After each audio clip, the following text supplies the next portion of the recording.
Selamat pagi, salam sahabat. Hari ini Minggu 13 April tahun 2025. Kita akan merenungkan firman Tuhan dari Imamat 26 ayat 14 sampai 26. Imamat pasal 26 ayat 14 sampai 26. Demikianlah firman Tuhan. Akan tetapi, jika kamu tidak mendengarkan aku dan tidak melakukan semua perintahku itu, jika kamu menolak semua peraturanku dan hatimu muak terhadap hukum-hukumku, sehingga kamu tidak melakukan semua hukumku, dengan begitu kamu mengingkari perjanjianku, maka aku akan melakukan hal ini kepadamu. Aku akan mendatangkan sesuatu yang mengejutkanmu, yaitu penyakit ganas dan demam yang menyerang mata dan jantungmu.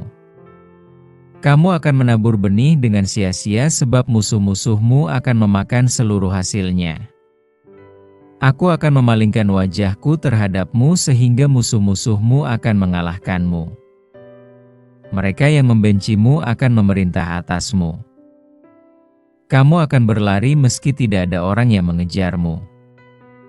Jika setelah semua ini kamu tetap tidak mau mendengarkan aku akan menegurmu dengan hajaran yang 7 kali lebih berat karena dosamu itu. Aku juga akan mematahkan semua kekuatan yang membuatmu menyombongkan diri. Aku akan membuat langitmu seperti besi dan tanahmu seperti tembaga. Kekuatanmu akan habis dengan sia-sia karena tanahmu tidak akan menghasilkan panen apapun, dan pohon-pohon tidak akan menghasilkan buah. Jika setelah semua itu kamu masih tetap melawanku dan tidak mau mendengarkan aku akan memukulmu 7 kali lebih berat, menurut dosa-dosamu. Aku akan membiarkan binatang buas merampasmu dari anak-anakmu dan membinasakan ternakmu. Binatang itu akan membuat jumlahmu menjadi sedikit sehingga jalan-jalanmu menjadi sepi seperti padang gurun. Jika dengan semua ini kamu tidak berbalik kepadaku dan tetap melawan aku juga akan melawanmu. Aku sendiri akan memukulmu 7 kali lebih berat karena dosamu. Aku akan mendatangkan pedang atasmu yang akan mengadakan pembalasan bagi perjanjianku. Apabila kamu berkumpul di kota-kotamu, aku akan mengirimkan penyakit sampar kepadamu sehingga kamu akan diserahkan ke tangan musuh-musuhmu. Aku akan menghentikan persediaan gandummu. 10 wanita akan memanggang roti dalam 1 tungku dan mereka akan mengembalikan rotimu dengan ditimbang. Kamu akan memakannya, tetapi tidak menjadi kenyang. Tema kita hari ini adalah penderitaan yang menyelamatkan. Berkat Tuhan dinyatakan bagi umatnya yang taat melakukan kehendak-Nya dan mengasihi Dia. Namun pada saat umatnya tidak taat, malapetaka pasti akan datang menimpa mereka. Malapetaka yang Tuhan datangkan dapat berupa sakit penyakit, tanah yang tandus, kelaparan, dan penderitaan lainnya. Ia juga akan membiarkan musuh mengalahkan Israel sehingga hidup mereka jauh dari kedamaian. Di ayat 16 dan 17. Penderitaan yang lebih besar akan diterima oleh umatnya jika mereka terus memilih untuk tidak mau bertobat di ayat yang ke-18. Tuhan akan menghancurkan kekuasaan dan kebanggaan mereka.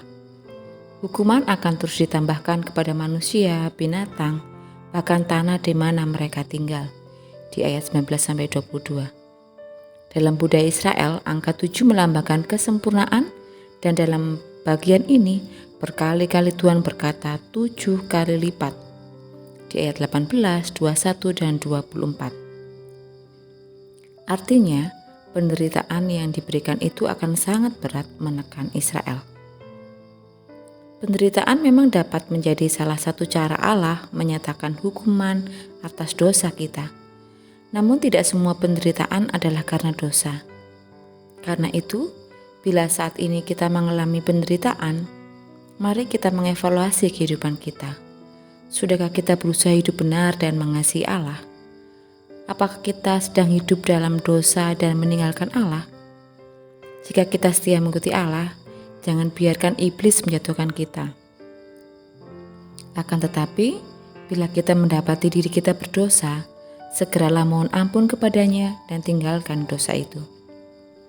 Akibat dosa mungkin tidak selalu langsung terlihat, namun itu bukan berarti Allah tidak melihat dan tidak meminta pertanggungjawaban kita. Jangan sampai Allah menekan kita, barulah kita mau bertobat. Segeralah kembali kepadanya. Sesungguhnya teguran, hukuman, bahkan penderitaan yang Ia berikan bukan untuk menghancurkan kita, melainkan untuk menyelamatkan kita. Ia rindu memberkati kita, namun itu tidak dapat terjadi jika kita hidup di dalam dosa. Bisa dilihat dalam Yesaya 59 ayat 1-2. Hari ini, Ia memanggil kita untuk kembali kepadanya. Bertobatlah dan jangan ragu datang kepadanya. Allah menunggu pertobatan kita. Mari bersama kita berdoa. Di hari Minggu ini Tuhan, kami mengucap syukur kami boleh bersekutu lebih dekat dengan Engkau. Jika nanti kami akan beribadah bersama di gereja Tuhan, mampukan kami untuk boleh melihat kehidupan kami. Sudahkah hidup kami kudus dan layak di hadapan-Mu untuk menerima setiap berkat anugerah daripadamu. Kiranya Tuhan selalu melembutkan hati kami dan memberikan terang buat hidup kami, sehingga kami tahu apa saja yang membuat kami jauh daripadamu. Kiranya kami boleh terbebas dari dosa dan boleh hidup kudus, semakin dikuduskan, semakin dibentuk untuk serupa dengan Engkau. Di dalam nama Tuhan Yesus kami berdoa dan mengucap syukur. Haleluya. Amin. Demikian renungan hari ini. Bertemu esok. Tuhan Yesus memberkati.